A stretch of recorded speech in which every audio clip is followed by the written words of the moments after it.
What's up YouTube, Dave from Zephyr Wargames, bringing you an Infernoid deck profile updated with the Doolittle Chimera proxy. Now obviously it is sneak peek weekend, so do make sure you pick these little boys up. The disappointing part is it is confirmed as a rare, which is a shame because Mr. Boy had a super promo, and then of course Mrs. Radiant was a general super in the set, so it would have been nice to have all of these attribute monsters as like supers, but it could obviously be a future OTS super upgrade. Now, this is the 60 card version. I have put it together. I've been testing it online. I haven't actually had a chance to physically test it as of yet, which is why the sleeves are all different colours, because they have come from different decks. And what I like to try to avoid is constantly unsleeving certain cards like Ash Blossoms and other high rarity cards like that. I am missing an Unce in the extra deck. I was shocked when I was trying to put it together. I was like, where's my third Unce? So I have put in other cards, but I'll explain why we've got those certain cards as we go through it. But without further ado, let's start with this 60 card deck. If you do want the 40 card deck, just let us know. But as I go through this, I will tell you what I would cut if I was going for a 40 card deck. Now, in the 60 card deck version, you rely on your big monsters quite a lot. So you want triple Anunku and triple Deviati. Now, these can become a bit of a brick, so you do have to be very, very careful. But with these triples, obviously the idea is you send them with the trap card as well, Void Feast. And then you don't worry too much about milling them as well, and it gives you more fodder in the graveyard.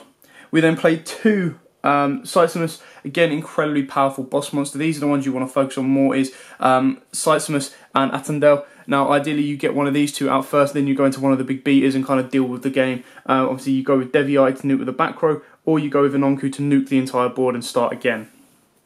We play the one Shigechi for the Void Feast combo plays. And of course, triple Decatron, very, very important card, main card in the deck. Very, very important. And as we saw from the future as well with the Shadow Link monster as well, these little pods, just for a bit more story time, kind of holds construct in one of them. So it's very, very cool. Then we play triple Homodink. Very, very good card as well. This kind of, your lighter ones is what you need to be getting onto the board to help you go into your Doolittle Chimera, which is why we play a hefty amount of those. And then on top of that, they all have their own effects that kind of deal with certain things. So obviously Harmadine gets to pop a monster on the field, and then of course you play Petrulia, and Petrulia gets to hit a spell or trap card, so that kind of deals with some back row as well. Oops, sorry. Triple Petrulia.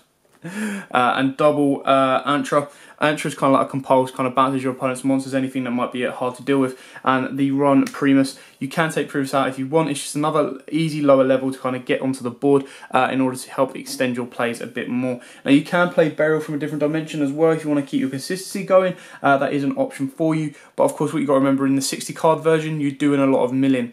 So the Burial from a different dimension, or like Pot of Avarice as well, are kind of more useful in a 40 card deck in my personal opinion than in the 60 card deck. We then play triple Raiden. Now obviously this is to help with the mills a little bit more as well, and in my personal opinion, triple Fairy Tale Snow. Now yes, it does suck banishing, but because we play quite a lot of spells and traps as well, or a fair amount of cards that we don't need to use to banish for the Infernoid, Snow is just too powerful. It really is. Sometimes either your opponent forgets that Snow's in your graveyard and you're like, cool, you've forgotten about it, Snow, and deal with their opponent's monster. Or Snow can just help push you for rank 4 plays, it can push you for link plays, it can just push anything you want and can be incredibly powerful and disruptive. So it's a must play in my personal opinion at 3 in the 60 card version. Triple Ash Blossom. Now the reason we're playing Ash Blossom is A, it's the most powerful, one of the most powerful hand traps in the game. B, you do need the option or the ability to, if you don't go first, to stop your opponent. And C, is a fire attribute. So worst case scenario, let's say you open up with, you know, you've got the ability to get your Decatron on board, and then you've got your Ash Blossom. You could normal these, go into Doolittle Chimera, and then start using your effects in the graveyard to bring some of the bigger beaters back without having to worry about it. Because what you've got to remember about links is they don't have levels. So without having levels, they're not locking out your Infernoids, so they can be an incredibly powerful boost. On top of that, they're going to give you an extra 500, as if some of these cards needed more attack push, but you know.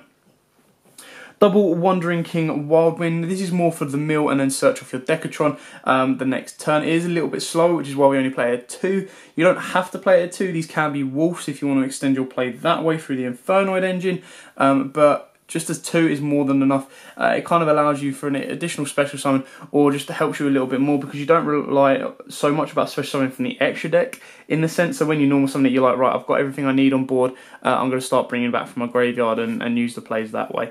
So it is an option for you. We then also play a Kaiju engine of the one Gardilla one Commungus and the one Gameciel. Now you could, if you wanted to, take out the Gardevoir for the Dugomron, the 3k beta. And the only reason you would do that is because you play Doolittle Chimera, so you can kind of boost him up to 3500. But in doing so, you do risk having a monster on board with an extra 300 that you don't ever want to give to your opponent, because if you do that and you've got Doolittle on board, Doolittle will boost it. But of course, what you've got to remember as well is you have Doolittle on board and you give him the Gameciel, Gameciel is going to be weaker. So it's very, very kind of nice the way this works, and obviously the way this is the best usage out of it is you kind of want board wipes in the deck, in my personal opinion, and Interrupted Kaiju Slumber kind of acts as both. If you open it up with it, amazing, you've got a board wipe ready to go. If you mill it to the graveyard, excellent, you've got a banish to search you out a Kaiju that you could really, really need, and it gives your opponent something else to worry about. And then finish off with the one Maxi. You don't have to play Maxi. Like I said, you could boost up the Kaiju engine by 1 if you wanted to, but Maxi is just too powerful. I know it's very, very, very short like ratios of opening up with the Maxi, but should you open up with it, it can really disrupt your opponent. Next up, the spells. Triple Charge your Light Brigade. This obviously helps your mills and get into your Raiden. Triple Left Arm Offering, because you know, you want Grass. Grass is your first go-to kind of card in the 60-card deck. On top of that, of course, you do have your own spells that maybe you do want. So your Void Vanishment, your Void Imagination, and even your... sorry, no, that's it. Your Void Imagination, your Void Vanishment, possibly your Pot of Desires, Regeki if you need it. It just gives you that extra day to search. Now, yes, it does hurt banishing a couple of cards in your hand. You could, if you wanted to, play Giant Rex in the deck, just to kind of help extend your rank 4 boards. So you could, if you wanted to, either play 1 or 2 Giant Rexes for your Wandering King Wildheart. It's entirely up to you if you wanted to do so, just to get you a little bit more of a plus off of Left Arm Offering. But of course, you do want it to be searching out your Void Vanishment, which is incredibly busted and very, very cool. But what you do have to remember with Void Vanishment, if you do get it off of Left Arm Offering, is you could not set Void Feast that turn, which could be very, very painful. Your other option is Void Imagination, and this is kind of one of a busted card in the deck, purely because whether you use it not naturally or whether you use it because your opponent's got an extra deck monster on board, getting a Tierra on board is incredibly powerful, and then being able to send 2 to 3 ints allows you to clear up your opponent's board quite nicely. Double Pot of Desires, I don't really like playing 3 in any deck, apart from a deck that pluses so much off of banishing, so like the Goremanju deck, purely because you will then draw into the 3rd copy, which is really, really annoying. But it does happen. 2, in my personal opinion, is more than enough for me. We've then got the 1 Void Seer, can play it 2 if you wish, the 1 Raigeki, the 1 Interrupted Kaiju Slumber, and the 1 Reasoning. Now, I really, really like Reasoning in this deck because it can help you mill quite a lot. Because you do play a massive range of numbers, you can play Monster Gate as well. You do have the normal summon ability on board. But to save you losing your normal summon, Reasoning can be very, very helpful to A, extend your board into a Doolittle Chimera, and B, kind of just help you push the game. So imagine you've got a normal summon Decatron on board, you activate Reasoning, you mill another one. Or the best kind of thought is activating Reasoning with your opponent not knowing what you're playing. Mill loads of cards, whether you've got cards that you wanted to or not. You then get to use your normal summon, you then get a special summon off of Reasoning. If they're both fire, you link them up into Doolittle Chimera. You've then got more than enough fodder in graveyard to start bringing back your bigger beaters. And by then you've probably got game, because of the boost from Doolittle Chimera and the attack from Doolittle Chimera can be very, very helpful. And then finally, of course, that Grass looks greener. If Grass Green came back at 3, you'd probably drop the Left Arm Offerings, you wouldn't have to play them.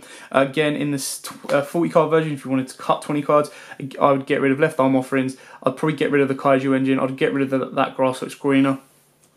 And then you'd probably get rid of some of the other more main deck focused milling that relies more on 60 cards to kind of help you balance your deck back out, and that's where Ash Blossoms and the hand traps probably become more effective for you. And then finally we finish off with the triple of Void Feast. Incredibly powerful trap card. You can play it 2 if you want, because you do search it, but 9 times out of 10 if you don't have the ability to search it with Void Management, you do have Feast in hand to kind of off you go. And because we do play the 60 card version, we want that ability that if we banish 1 or 2, or if we've milled 1 and banished 1, sorry, we still have that ability to get the 3rd engraved, get the 3rd in hand, because it is one of the most powerful traps that Infernoids have. Well, it is the most powerful trap that Infernoids have, and obviously the combo getting you Decatrons on board, 2 Decatrons with the effects of Deviati and an Uncle on board is just, incredibly powerful. Okay, now to the extra deck.